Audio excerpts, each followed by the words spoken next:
हजुर हजुर नआतिकन भन्नुहोस् त कहाँ कतिजना हुनुहुन्थ्यो के गाडी दुर्घटना भएको हो हुन्छ हुन्छ लिएर आउनुहोस् एम्बुलेन्समा हालेर ल्याउनुहोस् है आयो गाडी एक्सिडेन्ट भएको न्युज आएको छ हामी तुरुन्त स्ट्यान्ड बाई पोजिसनमा छौँ तपाईँ आइहाल्नुहोस् है ल हस् राजेश सर त्यहाँ माथि एउटा इमर्जेन्सी एक्सिडेन्ट भएछ अलर्ट बजाउनु पऱ्यो तर अलर्ट बजाइदिइहाल्नु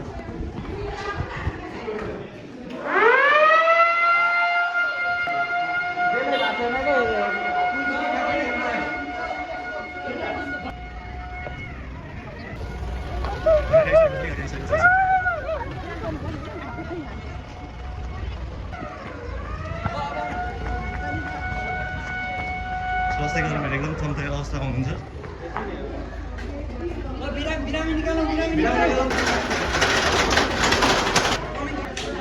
ल छिटो राखौँ छिटो छिटो छिटो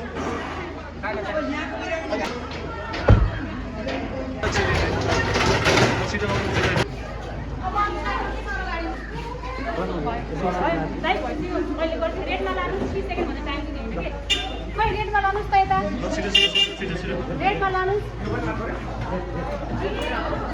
भित्र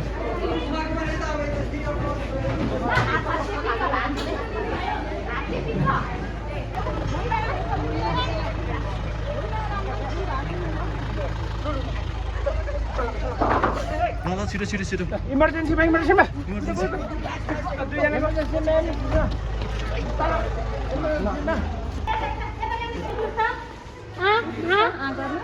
खै क्यारेक्टर पल्स थामौँ त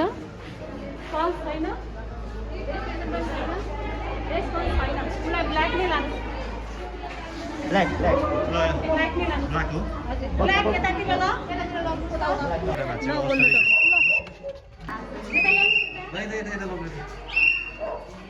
दिदी दिदी के छ गर्नुहोस् त जिब्रो देखाउनुहोस् त के भयो तपाईँलाई खुट्टामा घाउ अनि अरू कहाँ कहाँ छ गाह्रो भइरहेछ एकचोटि जिब्रो देखाउनु दिदी जिब्रो पुरै पुरै पुरै माथि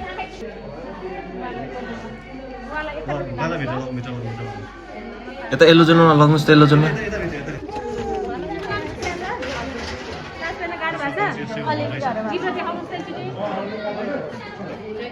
उहाँलाई पनि येल्लो जोनमा लाग्नुहोस्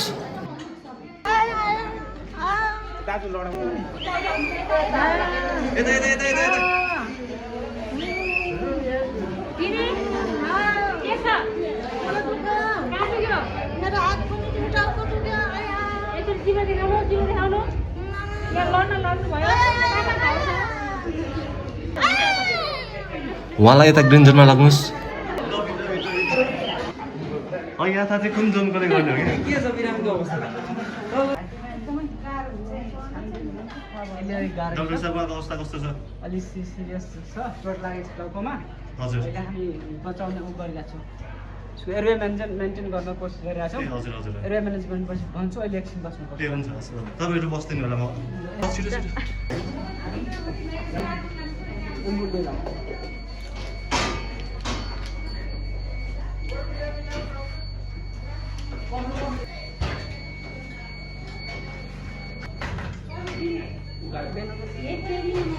ल यसको भेन गरौँ छिटो ल छिटो छिटो यसको भेन नै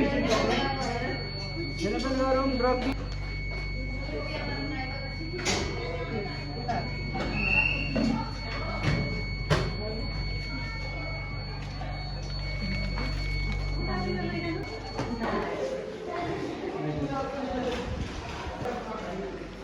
उहाँको अवस्था कस्तो छ डक्टर भनिदिनु पर्यो उहाँको अवस्था एकदम ठिक छ अहिले चाहिँ हामी घरको ठिकै छौँ हामी आफ्नो प्रक्रियामै छौँ है तपाईँ ठिक छ ठिकै छ ठिक छ आँखा दुखेछ भन्नु त के भइरहेछ भन्नु त आँखाको लो ठिक छ टाउको दुखेछ अन्त कतै छ डक्टर सरले भाइटल लिने काम गर्नु भइरहेछ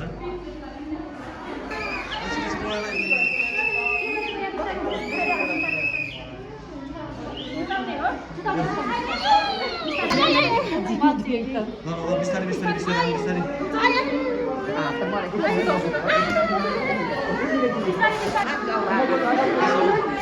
मलाई किन चोट लाग्यो दुःख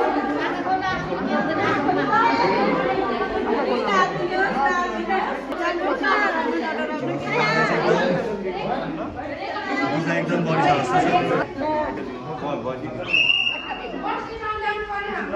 ल छिटो छिटो हामी डक्टर रेजुनाको ट्रिटमेन्ट गर्नु भइरहेको छ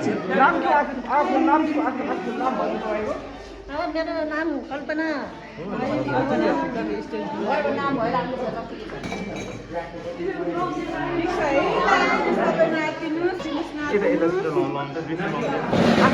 आँखा खोलेर बस्नु है केही नआफिनु तपाईँ है सबै ठिक छ है नआफिनु आत्तिन पर्दैन डक्टरहरूले हेरिहाल्नुहुन्छ अस्पताल आइपुग्नु भयो ठिक छ है त्यसो उहाँको अवस्था के छ डक्टर हजुर उहाँको ठिकै छ अलिकति हातमा चोट लाग्छ हामी यहाँ ड्रेसिङ गर्दैछौँ त्यसको एक्सरे गर्छौँ ए हजुर हुन्छ ए कुमार सर खोइ यहाँको डाक्टर खोइ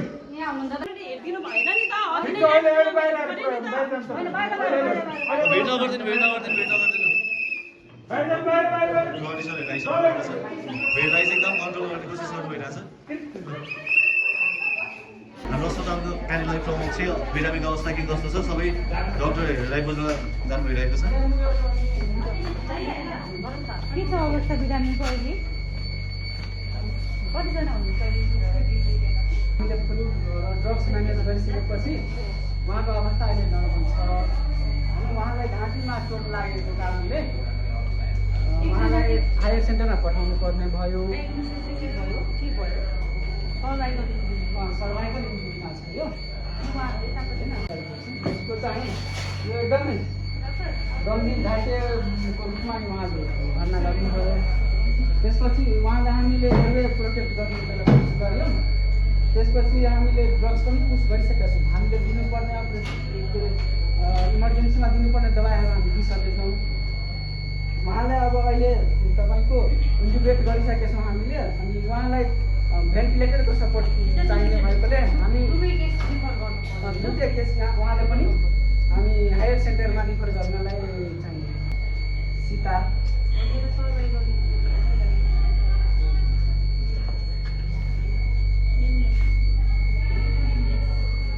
बिमलेस ल यो बिमलेस हो सबैजनालाई हायर सेन्टरमा अवस्था एकदम गम्भीर छ नि त हजुर हजुर हामी रेडफोनबाट बाहिर निस्केछौँ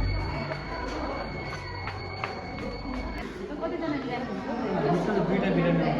एउटा चाहिँ उहाँ चाहिँ ट्युमर फ्र्याक्चर भएर आउनुभएको छ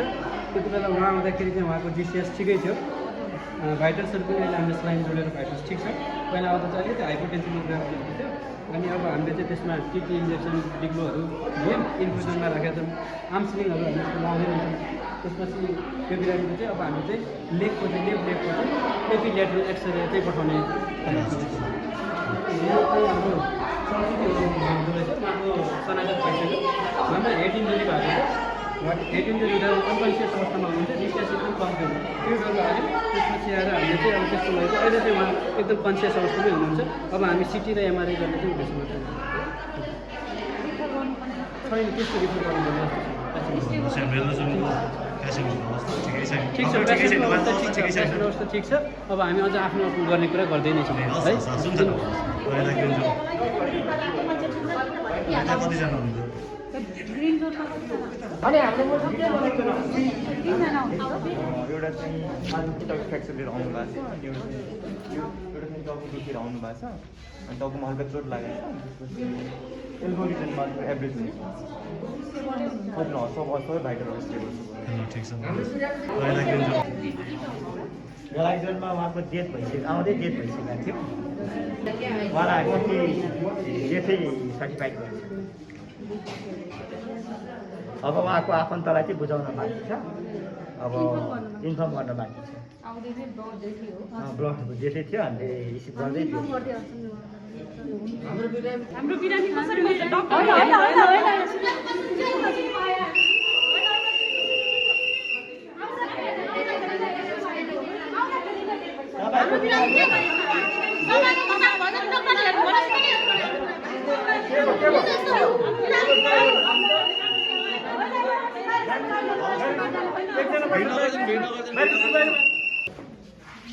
डाक्टरको टिम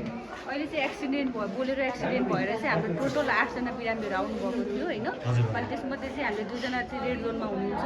अनि उहाँहरू चाहिँ अलिकति 2 जना चाहिँ सीता र बिङ्गिन्द हुनुहुन्छ। उहाँ चाहिँ अलिकति सिरियस छ अवस्था होइन। एकजना हेड इन्जुरी भयो, टाउकोमा चोट लागेको र एकजनाको चाहिँ मेरुदण्डमा चोट लागेको हुनाले गर्दा अवस्था अलिक गम्भीरै छ। उहाँहरूलाई चाहिँ यहाँबाट रेफर गर्नुपर्नेछ। र अर्को भनेको चाहिँ येल्लो जोनमा चाहिँ हामीसँग 2 जना हुनुहुन्छ र ग्रिन जोनमा 3 जना हुनुहुन्छ